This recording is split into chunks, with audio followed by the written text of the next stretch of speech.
හරි. අද අපි පටන් ගන්නේ දකුණු පළාත් මේ අවුරුද්දේ කියන්නේ 2025 10 වසරේ දෙවනි වාරේ ICT පේපර් එක ඩිස්කස් කරන්න. මම අද ගෙනලා තියෙන්නේ MCQ පේපර් එක.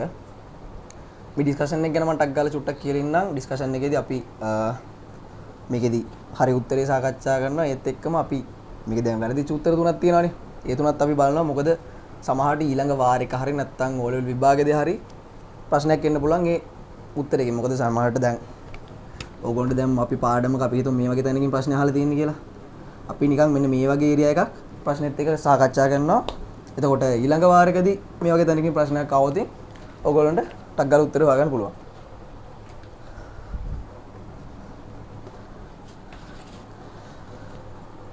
වැඩි කතා වුණේ අපි පළවෙනි ප්‍රශ්නට යන්.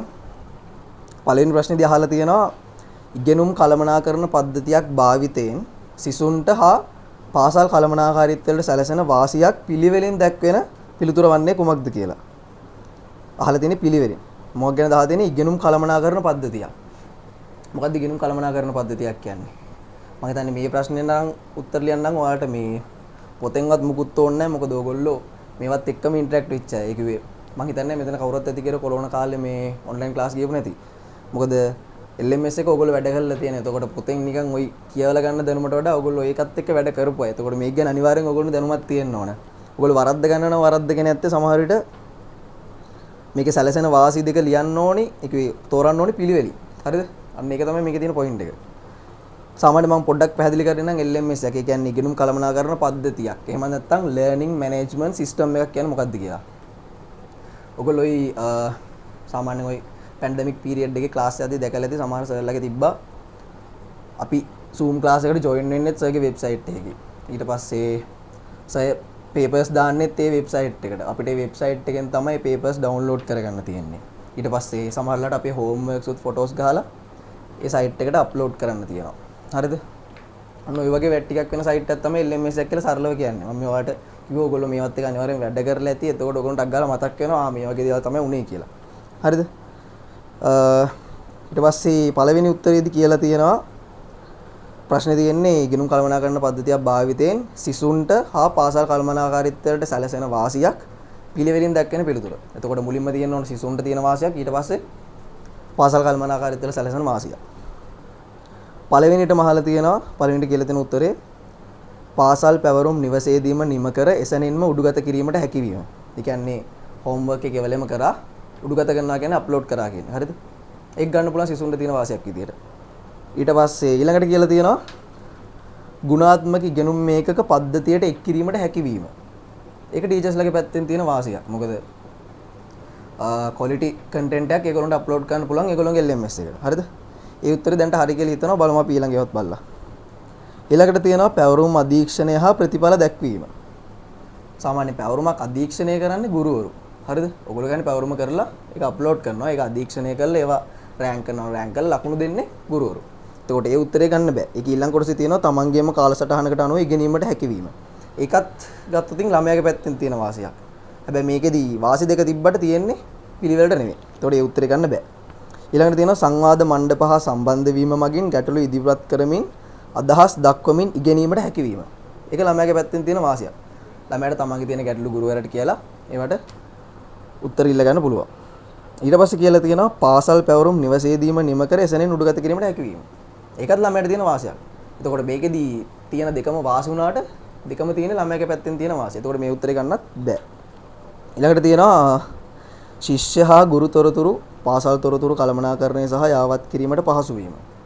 ඒක පාසල පැත්තෙන් තියෙන වාසියක්. එහෙම නැත්නම් ටීචර්ස්ලගේ පැත්තෙන් එහෙම නැත්නම් නන් ඇකඩමික් ස්ටාෆ් එකේ මේ පැත්තෙන් තියෙන වාසියක්. එතකොට මේක ගන්න බෑ ළමයාගේ පැත්තෙන් තියෙන වාසියක් විදිහට. එතකොට මේ උත්තරේ ගන්නත් බෑ අපිට. එතකොට පළවෙනි ප්‍රශ්නෙට උත්තරේ විදිහට එන්නේ අපිට උත්තර අංක 1. හරිද? ඒක තමයි එන්නේ. ඊළඟට අපි යන් දෙවෙනි ප්‍රශ්නෙට. දෙවෙනි ප්‍රශ්නේදී අහලා තියෙනවා පරිගණක පරම්පරාව ගැන තියෙන ප්‍රශ්නයක්. පරිගණක පරම්පරාව හා සම්බන්ධ පහත ප්‍රකාශ අතරින් නිදොස් වර්ණය වන්නේ කුමක්ද? ඒ කියන්නේ නිවැරදි එක තමයි අහලා තියෙන්නේ. පළවෙනිට කියලා තියෙනවා දෙවන පරම්පරාවේ පරිගණකවල ආචයනය කරන ලද ක්‍රමලේඛන සංකල්පය භාවිතා කරයි කියලා. ස්ටෝර්ඩ් ප්‍රෝග්‍රෑම් කන්සෙප්ට් කියලා කියන්නේ මේක පාවිච්චි කරේ මොන ජෙනරේෂන් එකේද? ෆස්ට් ජෙනරේෂන් එකේ. ඔයගොල්ලෝ නෝට් එක නැත්තම් බලන්න අච්චු පොතේ ඔයගොල්ලෝගේ අර ටේබල් එකක් දාලා ඒකේ පළවෙනිම සෙට් එකේ ඇති මම හිතන්නේ ෆීචර්ස් වලට තිබ්බේ මේ විදිහට මේ ආචරණය කරන ලද ක්‍රම ලේඛන සංකල්පය භාවිත කරේ ෆස්ට් ජෙනරේෂන් එකේ. හරිද? ඊළඟට කියලා තියෙනවා පළමු වන පරම්පරාවේ පරිගණකවල උසස් මට්ටමේ ක්‍රම ලේඛන භාෂා භාවිත කරයි. මේවට කියනවා high level programming languages කියලා. හරිද? මේවා පාවිච්චි කරේ අපි second generation එකේදී. හරිද? first generation එකේදී අපිට තිබ්බේ යාන්ත්‍රික භාෂාව සහ assembly විතරයි. හරිද? assembly භාෂාව විතරයි යාන්ත්‍රික භාෂාව assembly භාෂාව විතරයි අපිට first generation එකේදී තිබ්බේ. second generation එකේ ඉඳලා තමයි අපිට ওই මේ උසස් මට්ටමේ ක්‍රම ලේඛන භාෂා තියෙන්න ගත්තේ. ඊළඟට තියෙනවා තුන්වෙනි උත්තරේදී පස්වන පරම්පරාවේ පරිගණකවල වැඩි දියුණු වූ චිත්‍රක අතුරු මුහුණත් සහිත මෙහෙයුම් පද්ධති භාවිතා කරයි. graphical user interface පාවිච්චි කරනවා කියලා කියනවා පස්වන පරම්පරාවේ පරිගණකවල. ඒ උත්තරේ දැනට හරි. ඊළඟ උත්තරේ දෙකක් බලමු. හතරවන පරම්පරාවේ පරිගණකවල මෙහෙයුම් පද්ධති භාවිතය මුලින්ම ආරම්භ විය. මේකත් වැරදි. මෙහෙයුම් පද්ධතිය එහෙම නැත්නම් OS පාවිච්චි කරන පටන් ගත්තේ third generation එකේ ඉඳලා. හරිද? එතකොට පළවෙනි උත්තරේ වැරදි, දෙවෙනි උත්තරේ වැරදි, හතරවෙනි උත්තරේත් වැරදි. එතකොට මේකට උත්තරේ එන්නේ 3. පස්වන පරම්පරාවේ පරිගණකවල වැඩි දියුණු වූ චිත්‍රක අතුරු මුහුණත් සහිත මෙහෙයුම් පද්ධති භාවිතා කරයි. හරිද? ඊළඟ ප්‍රශ්නේ අපිට අහලා තියෙනවා මම හිතන්නේ අර දත්ත හා තොරතුරු වෙනස්කම් අසුරෙන් තමයි ඊළඟ ප්‍රශ්නේ අපිට අහලා තියෙන්නේ. ඒකෙදි අහලා තියෙනවා කාලගුණ විද්‍යා දෙපාර්තමේන්තුව එක් මාසක් තුල ලබාගත් කාලගුණ විද්‍යාව හා සම්බන්ධ දත්ත හා තොරතුරු පිළිබඳ පහත් සඳහන් ප්‍රකාශ සලකන්නේ. හරිද? ඒ සෙල්සියස් අංශක 20 16 15 යනු නුවරඑළිය දිස්ත්‍රික්කයේ දින කිහිපයක උෂ්ණත්වය වේ. හරිද? එතකොට මේක දැක්කම අපිට හිතෙන්නේ මුකුත් ප්‍රොසෙස් එකක් නැහැ. කෙලින්ම නිකම්ම දවස් කිහිපයක උෂ්ණත්වය අපි මාක් කරගෙන තියෙනවා. හරිද? මේකෙන් අපිට එකපාරට ඩිසිෂන් එකක් ගන්න බෑ. හරිද? නිකම්ම දවස් 3ක තියෙනවා විතරයිනේ. මේක මුකුත්ම ප්‍රොසෙස් එකකට ලක් කරලා නැහැ. ඒ කියන්නේ මේ තියෙන නිකම්ම දත්තයක්. හරිද? මොකද කිසිම විදියකින් කිසිම දෙයකට භාජනය කළා නිකම්ම මෙද දවස් උෂ්ණත්වය මෙච්චරයි මෙද දවස් උෂ්ණත්වය මෙච්චරයි කියලා අරගෙන තියෙනවා විතරයි. හරිද? ඊළඟට B තියෙනවා නුවරඑළිය දිස්ත්‍රික්කයේ සාමාන්‍ය මාසික උෂ්ණත්වය සෙල්සියස් 14යි. සාමාන්‍ය. ඔයගොල්ලෝ දැන් Excel පාඩම් වගේ ඉගෙනගෙන තියෙනවා නැත්නම් ගණන් වල උනත් ඉගෙන නැති සාමාන්‍ය කියන්නේ අපි data set එකක් අරගෙන ඒ ටික එකතු කරලා ඒකේ තිබ්බේ data ගාණෙන් බෙදලා තමයි සාමාන්‍ය කියන එක ගන්නෙ. හරිද? එතකොට මේකෙදි යම්කිසි process එකක් වෙලා තියෙනවා. හරිද? නිකම්ම දත්ත ටික විතරක් නෙමෙයි දත්ත ටික අරගෙන process කරලා අපිට එක තොරතුරක් අරගෙන තියෙනවා නුවරඑළියේ average මේ temperature එක මෙච්චරයි කියලා. සෙල්සියස් 14යි කියලා. ඒ කියන්නේ මේක තොරතුරක්. ඊළඟට තියෙනවා මෙම මාස තුල නුවරඑළිය දිස්ත්‍රික්කයේ අඩුම උෂ්ණත්වය සෙල්සියස් 10 වේ. හරිද? මාසයක් ඇතුලේ අඩුම උෂ්ණත්වය ගන්නවා කියන්නේ මාසයකම උෂ්ණත්වය දත්ත විදියට මාක් කරගෙන ඒ වගේ අඩුමගේ අරන් තියෙනවා. ඒ කියන්නේ Excel වල වගේ ගත්තොත් min function එක. ඒ කියන්නේ මේකෙදිත් process එකක් වෙලා තියෙනවා. මොකද අපි දත්ත ගොඩක් අරගෙන ඒවා process කරලා හවාගෙන තියෙනවා මොකද්ද අඩුම value එක කියලා. හරිද? එතකොට මේකත් තොරතුරක්. එතකොට යනෝ ඒකේ උත්තරේ එන්න ඕනි මුලින්ම කතා කරා නිකම්ම උෂ්ණත්වය ටික විතරක් මාක් කරගත්ත එක දත්තයක්. උෂ්ණත්වය අරගෙන ඒකේ ඇවරේජ් එකක් ගත්ත එක එහෙම නැත්නම් සාමාන්‍යයක් ගත්ත එක ඩේට් මේ ඉන්ෆෝමේෂන් එක. ඒ කියන්නේ තොරතුරක්. ඊට පස්සේ නුවරඑළිය අඩු උෂ්ණත්වය ගත්ත එක තොරතුරක්. හරිද?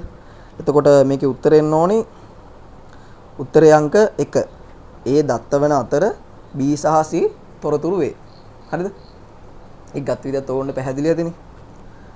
ඊළඟට අපි යන් හතරවෙනි ප්‍රශ්නෙට. හතරවෙනි ප්‍රශ්නෙත් අහලා තියෙන්නේ පහත සඳහන් පරිගණක උපාංග වලින් ආදාන උපාංගයක් සහ ප්‍රතිදාන උපාංගයක් පමණක් අඩංගු පිළිතුරු කුමක්ද? මේ පමණක් කියන එක මේ ප්‍රශ්නේදී ගොඩක් වැදගත්. හරිද? මේ පමණක් කියන එක නොසලකා හැරියොත් මේ ප්‍රශ්නේ වරදින්න පුළුවන්. හරිද? මම උත්තර ටික කියද්දි ඔයාලට කියන්න කොහොමද ඒක වරදින්නේ කියලා. ප්‍රතිදාන ආදාන ප්‍රතිදාන කියන එක වෙනස ඔයා දන්නවනේ. දැන් ආදාන කියන්නේ අපි අතුලත් කරනවා ප්‍රතිදාන කියන්නේ අපිට ආපහු ලැබෙන දේවල්. දැන් ප්‍රතිප්‍රහාරයක් කියන්නේ අපි ප්‍රහාරයක් කෙල්ල කරා ප්‍රතිප්‍රහාරයක් කියන්නේ අපිට ආයි ලැබෙන එකනේ. ඒ වගේ තමයි ප්‍රතිදානයක් කියන්නේ කම්පියුටර් එකෙන් අපිට ලැබෙන දේ. හරිද? මුලින්ම තියෙනවා යතුරු පුවරුව. ආදාන උපාංගයක් කියන එකට යතුරු පුවරුව හරි. ඊළඟට අපි බලනවා ප්‍රතිදාන උපාංගයක් විදිහට දීලා තියෙන මූසිකය. මූසිකය කියන්නේ මවුස් එක. මවුස් එක ප්‍රතිදාන උපාංගයක්ද නෑනේ. මවුස් එක තියෙන්නේ අපිට කම්පියුටර් එකට මොකක් හරි කමාන්ඩ් එකක් දෙන්නනේ. හරිද? එතකොට යතුරු පූර්ව ආදානුපාංගයක් කියන එක හරි. හැබැයි ප්‍රතිදානුපාංගයක් විදිහට මූසිකේ ගන්න බැරි හින්දා පළවෙනි උත්තරේ ගන්න බෑ. ඊළඟට තියෙනවා මුද්‍රණ යන්ත්‍රය සහ ස්පර්ශ තිරය. මුද්‍රණ යන්ත්‍රය ආදානුපාංගයක් නෙවෙයි. හරිද? මුද්‍රණ යන්ත්‍රය කියන්නේ print එකනේ. print එකෙන් අපි අතුරට දේවල් දාන්නේ නැහනේ. print එකෙන් වෙන්නේ අපි මොකක් හරි හදන document එකක් හරි මොකක් හරි දෙයක් print out එකක් විදිහට අපිට ලැබෙන එක. ඒ කියන්නේ අපිට ලැබෙන දෙයක් නම් ඒ කියන්නේ ප්‍රතිදානය. ඊළඟට දෙනවා ස්පර්ශ තිරය. ස්පර්ශ තිරය කියන්නේ ඔයගොල්ලෝගේ ෆෝන් වල තියෙන ටච් පෑඩ් එක. හරිද? ඒකෙන් මොකද්ද වෙන්නේ? ඒකේ ප්‍රතිදානයක් විතර ගන්නත් පුළුවන්, ආදානයක් විතර ගන්නත් පුළුවන්. මම ඊළඟ ප්‍රශ්නේදී මේක තව ටිකක් විස්තර කරන්නම්. ඊළඟ උත්තරේදී තියෙනවා තුන්වෙනි උත්තරේදී ආදානුපාංගයක් විදිහට කියලා තියෙනවා ස්පර්ශ තිරය. හරිද? ස්පර්ශ තිරය කියන්නේ ටච් ස්ක්‍රීන් එක. හරිද? ඒ කියන්නේ ඔයගොල්ලෝ ෆෝන් වල තියෙන සමහරලාට ලැප්ටොප් වල තියෙනවා, ටැබ්ලට්ස් වල තියෙනවා, ඒ වගේ තියෙන එක. හරිද? එතකොට ස්පර්ශ තිරය ගත්තොත් ආදානුපාංගයක් විතර ගන්න පුළුවන්. හරිද? මොකද අපි ස්පර්ශ තිරය ස්පර්ශ කළා තමයි එක එක විධානයන් ලබා දෙන්නේ. හරිද? ටයිප් කරනවා සමහරවිට ඔක්කොම කරන්නේ දැන් ඒකෙන්නේ. හැබැයි මේකේ ප්‍රශ්නේදී කියලා තියෙන ආදානුපාංගය සහ ප්‍රතිදානුපාංගය පමණක් කියන එක. හරිද? ස්පර්ශ තිරය ගත්තොත් ආදානුපාංගයක් තමයි. හැබැයි ඒක අනිත් පැත්තට අපිට ප්‍රතිදානුපාංගයකුත් වෙනවා. මොකද දැන් අපි මේ මොනවද ෆෝන් එකේ මොකක් හරි දෙයක් බලනකොට ඒ මොනිටර් එකක් විදිහට වැඩ කරන්නේත් අපිට ඒ ස්ක්‍රීන් එකම තමයි. ඒ හින්දා ස්පර්ශ තිරය කියන එක ආදානුපාංගයක් වගේම ප්‍රතිදානුපාංගයකුත් වෙනවා. එතකොට ඒ උත්තරේ අපිට ගන්න බෑ. හතරවෙනි උත්තරේ දීලා තියෙනවා යතුරු පූර්ව සහ මුද්‍රණ යන්ත්‍රය. යතුරු පූර්ව කියන්නේ අපි කම්පියුටර් එකට data දෙන්න ගන්න එකක්. ඊට පස්සේ මුද්‍රණ යන්ත්‍රය කියන්නේ අපිට ආපහු data අපේ පැත්තට දෙන එකක්. එතකොට අපිට ඒ උත්තරේ ගන්න පුළුවන් හතරවෙනි ප්‍රශ්න උත්තරේ විදිහට. එතකොට හතරවෙනි ප්‍රශ්නට උත්තරේ එන්නේ උත්තර අංක 4. හරිද? ඊළඟට තියෙනවා ඕන අපිට චුට්ටක් ගාණක් හදන්න තියෙන එකක්. මේකෙදී අපිට ද්විමේ සංඛ්‍යාවක් දීලා තියෙනවා. ඒකට සමාන දශමයේ සංඛ්‍යාව අහලා තියෙනවා. හරිද? අපිට කියලා තියෙන ද්විමේ සංඛ්‍යාව මෙන්න මේක.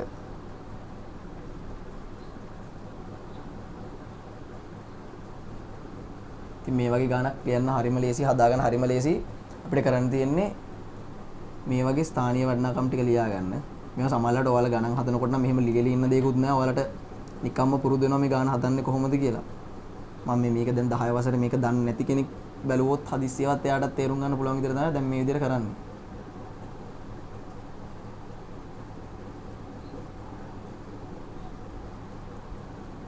අර අපි සාමාන්‍ය මෙහෙම මොකක් හරි 10 පාදේ සංඛ්‍යාවක් ලියුවාම මේක එක ස්ථානයේ මේක 10 ස්ථානයේ විදිහට ගන්නේ. මේක 10 බිඳුවෙනි බලය, මේක 10 පළවෙනි බලය කියලා අරන්නේ. ඒ විදිහට තමයි මෙතනත් තර්කය ගොඩනගලා තියෙන්නේ. මේක දෙකේ පාද සංඛ්‍යාවක් ඉඳලා දෙකේ බිඳුව විදිහට දෙකේ බිඳුව දෙක එක දෙකේ දෙක විදිහට තමයි මේකේ බලයන් ටික යන්නේ.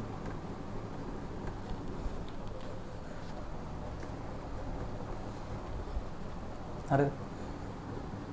මේක දෙකේ බිඳුව කියන්නේ 1යි, දෙකේ එක කියන්නේ 2යි, දෙකේ දෙවෙනි බලය 4යි, දෙකේ තුන්වෙනි බලය 8යි, 16යි, 32යි. දැන් අපිට මේකේ එකේ ඉලක්කම් තියෙන තැන් විතරක් මෙතනින් හදා ගන්න පුළුවන්. මෙතන එක තියෙන ඒ කියන්නේ දෙවාරයක් 1 2යි. අයි මෙතන එක තියෙනවා. මෙතනින් ගියාම 4 4 වාරයක් 1 4යි. මෙතනින් ගියාම තියෙනවා 16 16 වාරයක් 1 16යි. ඊපස්සේ මෙතනින් ගියාම තියෙනවා 32 වාරයක් 1 32යි. එතකොට උත්තරය අපිට එනවා 6යි 22යි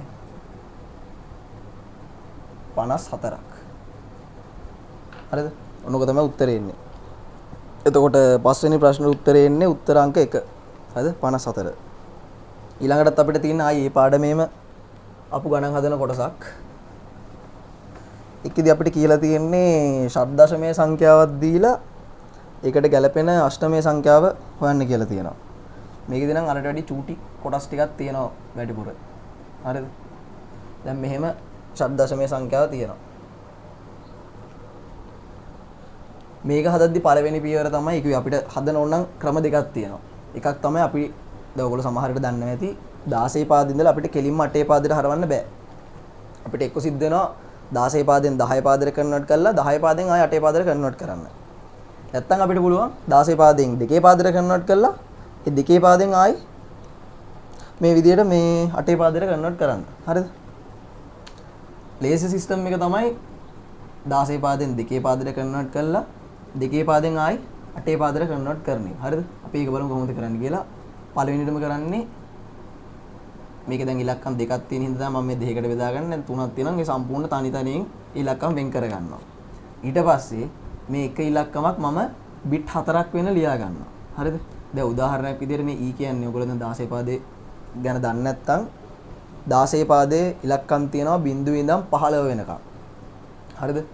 අපි බිංදුව ඉඳන් 9 වෙනකම් සාමාන්‍ය විදිහට ඉලක්කම් ලියනවා. බිංදුව 1 2 3 4 5 6 7 8 9 කියලා.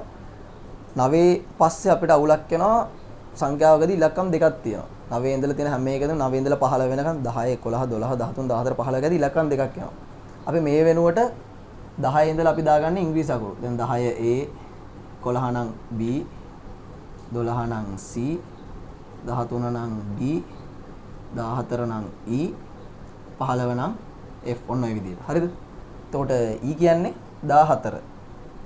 මේක 14 මේක 2. හරිද? මම මෙන්න මේ 14 කියන එක දෙකේ පාදයේ බිට් 4කින් ලියා ගන්න ඕනේ. හොඳට මතක තියාගන්න අනිවාර්යයෙන්ම බිට් 4කින් ලියන්න ඕනේ. හරිද? දැන් 14 කියන එක බිට් 4කින් ලියුවොත් ඕගොල්ලෝ ඕනනම් මෙතන මෙහෙම 14කින් ලියාගෙන මෙහෙම බෙදාගෙන හදාගන්න. 14 කියන එක ලියන්නේ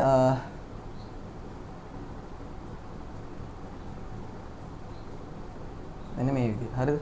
ඊට පස්සේ දෙක ලියන්නේ මෙහෙම. හැබැයි මට අනිවාර්යෙන් බිට් 4ක් ඕන හින්දා මම මේ ඉස්සරහට මෙහෙම බිංදු දෙකක් දා ගන්නවා. හරිද? ඊළඟ පියවර තමයි මම මේ ටික මෙහෙම එකට කරලා ලියනවා. හරිද? ඔන්න මම දැන් 16 පාදේ තිබ්බ එක දෙකේ පාදයට හරව ගත්තා. මට දැන් තියෙන ඊළඟ පියවර මොකද්ද? දෙකේ පාදෙන් 8 පාදයට හරව ගන්න එක. හරිද? මේකෙදි මම කරන්නේ මේ දෙකේ පාදෙන් අපි ලියාගත්ත සංඛ්‍යාවේ මේ දකුණු පැත්තේ ඉඳලා බිට් 3 3 වෙන් කරගෙන එනවා. හරිද? 1යි 2යි 3යි. මෙතනින් මම බිට් 3ක් වෙන් කරගත්තා. මෙතනින් වෙන් කරගත්තා. හරිද?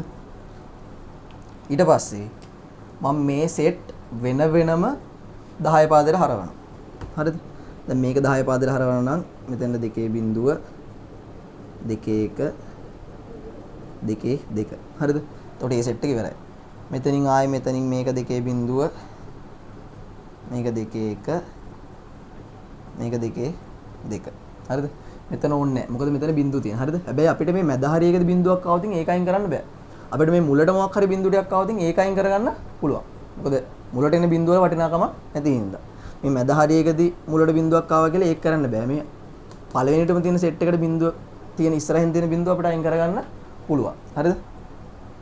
ඊට පස්සේ මෙතනින් එනවා මට හැදුවොතින් උත්තරේ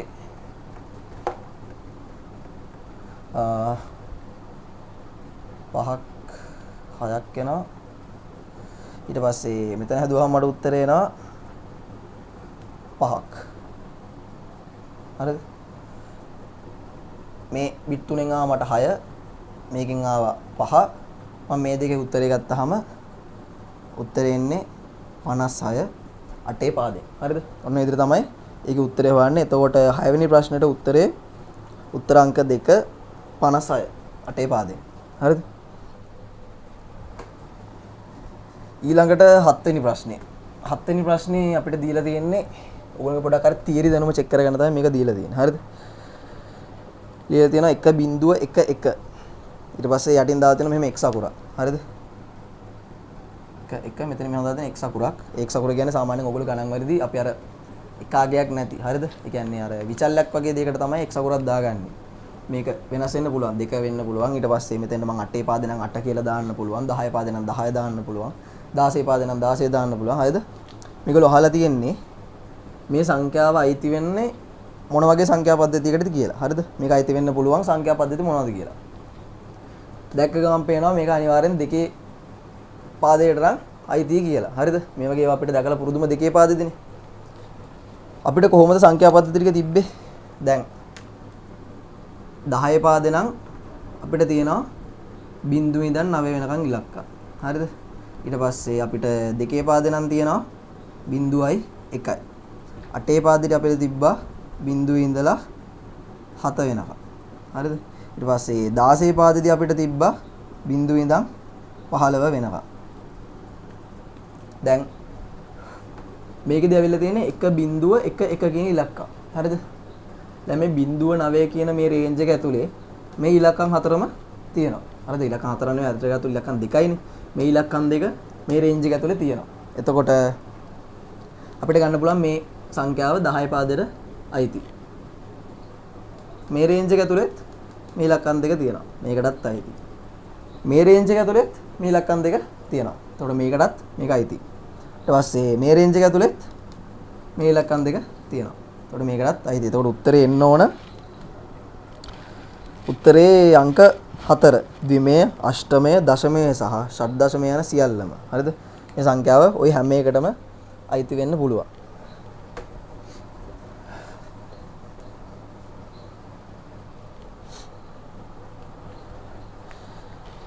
ඊළඟ ප්‍රශ්නේ කියන්නේ 8 වෙනි ප්‍රශ්නේ.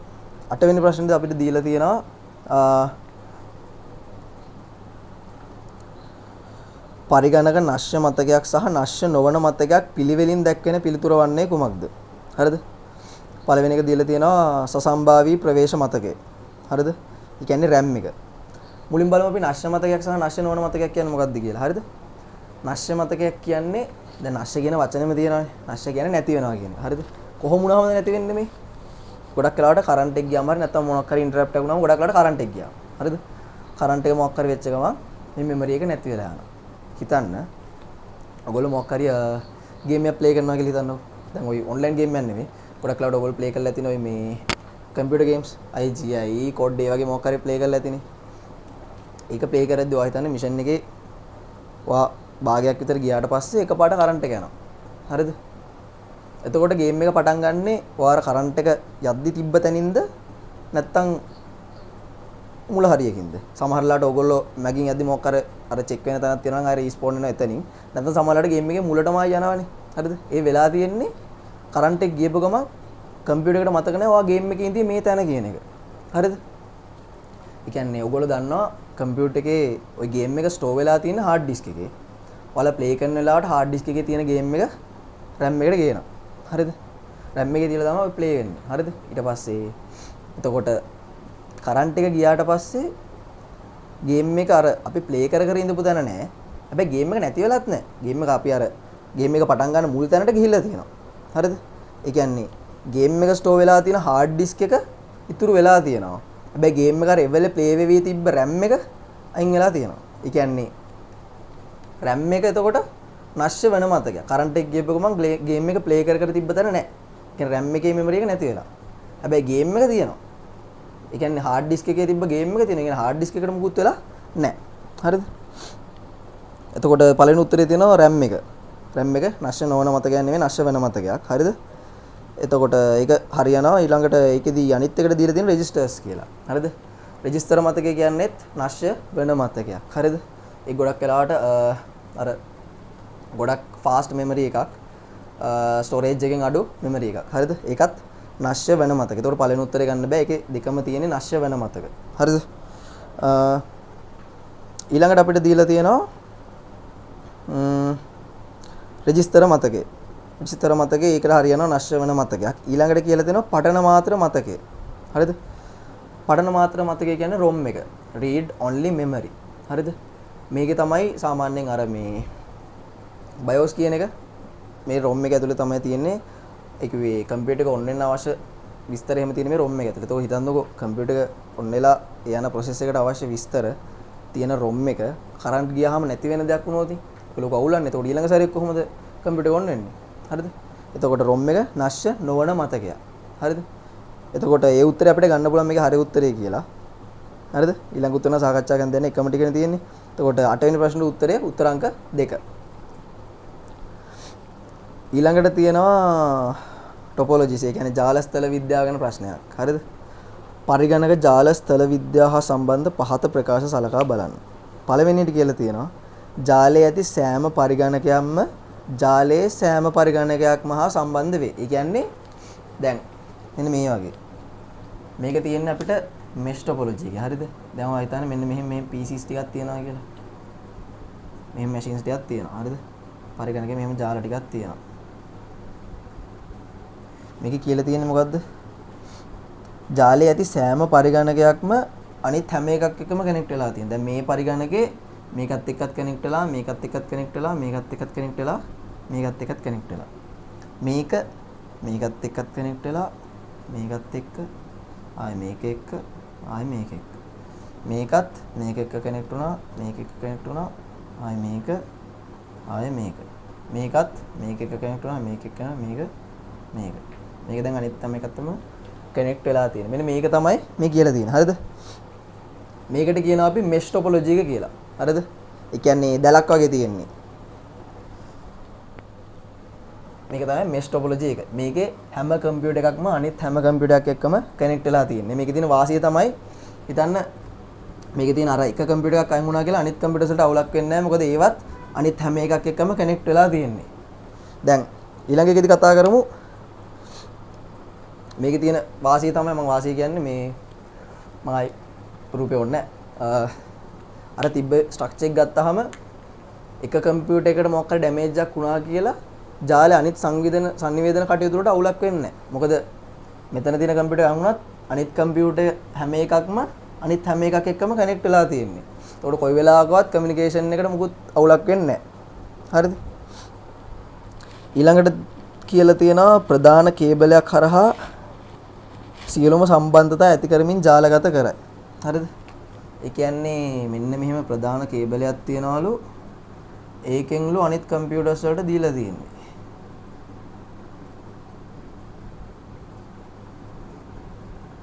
මේ මොකද්ද මේ ටොපොලොජි එක? මේක බස් ටොපොලොජි එක. හරිද? මේකේ තියෙන වාසි තමයි දැන් මේකෙත් මෙහෙම එක කම්පියුටර් එකකට අවුලක් වුණා කියලා අනිත් ඒවාට අවුලක් වෙන්නේ නැහැ. හැබැයි අපි මේකේ කතා කරනවා මෙන්න මේ වයර් එක තමයි මේකේ මේන් වයර් එක. මේක නිකන් මේ ස්ට්‍රක්චර් එකේ බෑක්බෝන් එක. කියන්නේ කොඳු නාරටිය වගේ කියලා. හරිද? ඒ කියන්නේ මේකට ඩැමේජ් එකක් වුණොත් මේ සේරම ඉවරයි. දැන් මෙෂ් එකේදී නම් අවුලක් නැහැ. එකක් දෙයක් මේ වුණොත් අනිත් ඔක්කොම හොඳට වැඩ කරන්න පුළුවන්. මේකෙදිත් කම්පියුටර් එකක් මුකුත් උනට අවුලක් නැහැ. හැබැයි මේ මේන් කේබල් එකේ මොකක් හරි ඉන්ටරප්ෂන් එකක් වුණොත් සම්පූර්ණ නෙට්වර්ක් එක ඩවුන් වෙනවා. හරිද? ඒක තමයි මේකේ තියෙන අවාසිය. වාසියක් විතර ගන්න පුළුවන් අපිට මේකෙදිත් අර එකකට ඩැමේජ් එකක් වුණා කියලා අනිත් ඒවාට ඩැමේජ් වෙන්නේ නැහැ. හැබැයි අර බෑක්බෝන් එක කියන අර මේන් වයර් එකට ඩැමේජ් එකක් වුණොත් සම්පූර්ණ නෙට්වර්ක් එකම ඉවරයි. හරිද? ඊළඟට කියලා තියෙනවා එක් පරිගණකයක් හෝ කේබලයක අක්‍රමිකතාවයක් හේතුවෙන් සම්පූර්ණ ජාලයම අක්‍රිය කරයි. හරිද? ඒ කියන්නේ මොකද? එකක් මොකක් හරි ඩැමේජ් එකක් වුණොත් ඔක්කොම මේ වෙනවලු. පොඩ මෙන්න මේක බලන්න.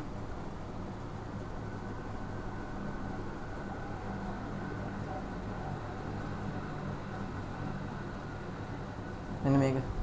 දැන් මේක මෙන්න මේ පැත්තට තමයි data යන්නේ. හරිද? මේකට කියනවා අපි මේ දෙකම පේනවනේ.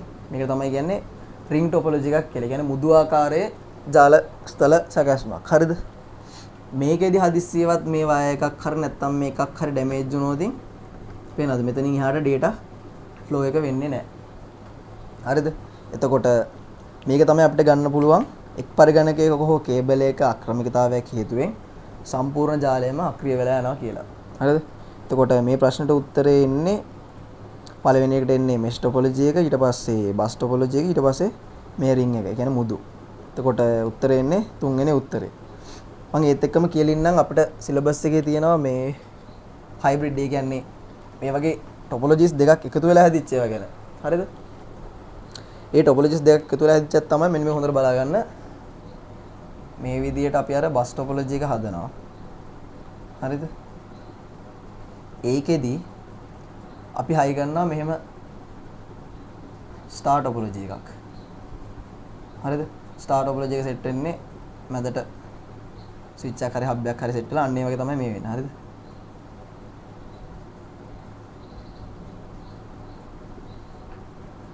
මේක දැක්කම නිකන් අර ගහක් වගේනේ තියෙන. හරිද? ඒ වගේනේ පේන්නේ. ඔක තමයි tree topology එකක් කියලා කියන්නේ. හරිද?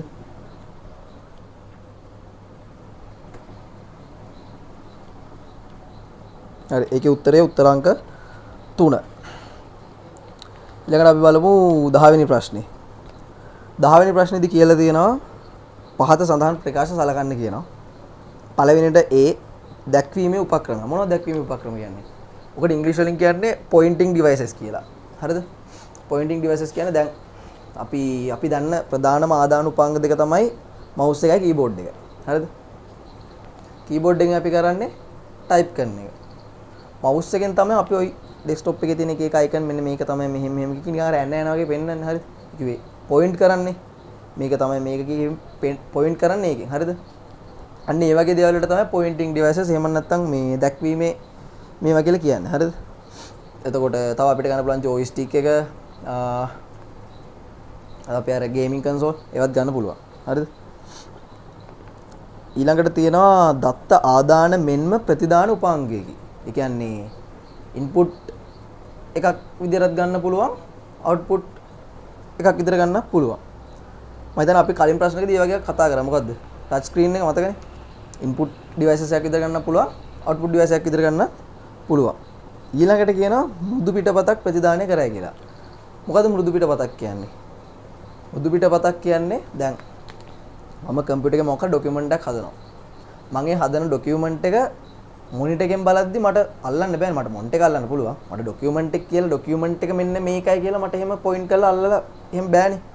මම ඔක print out එකක් ගත්තාම මට ඒක අල්ලන්න පුළුවන්. මෙන්න මේක තමයි ඩොකියුමන්ට් එක කියලා.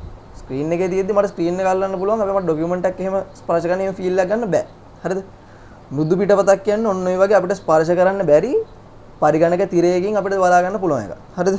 ඊට පස්සේ දෘඩ පිටපතක් කියන්නේ අපිට ෆිසිකලි අල්ලන්න පුළුවන් ඒ වගේ දෙයක්. හරිද? පළවෙනි උත්තරේ තියෙනවා යතුරු පුවරුව. යතුරු පුවරුව දැක්වීමේ උපක්‍රමයක් නෙවෙයි මම කලින් කිව්වා. ඒතකොට ඒ උත්තරේ ගන්න බෑ. ඊළඟට තියෙනවා මූසිකේ. මූසිකේ දැක්වීමේ උපක්‍රමයක්. ඒතකොට හරි. ඊළඟට ඒ උත්තරේ දෙවෙනි කොටසට තියෙනවා ස්පර්ශ තිරය. ස්පර්ශ තිරයත් හරි. අපේ B කියන එකත් එක්ක ගැලපෙනවා. දත්ත ආදාන මෙන්ම ප්‍රතිදාන උපාංගය. ඒකට ගැලපෙනවා. ඊළඟට ඒකේ කියලා තියෙනවා පරිගණක තිරය. ඒක හරිනේ. මෘදු පිටපතක් ප්‍රතිදානය කරනවා ඒක. හරිද? ඒ කියන්නේ soft copy එකක්. හරිද? අපි print එකකින් ගන්න එකට කියනවා hard copy එකක් කියලා. හරිද? එතකොට මේ 10 වෙනි ප්‍රශ්නෙට උත්තරේ එන්නේ උත්තර අංක 2. අපි 11 ඉඳලා 20 වෙනකම් ප්‍රශ්න ටික ඊළඟ වීඩියෝ එකේදී බලමු.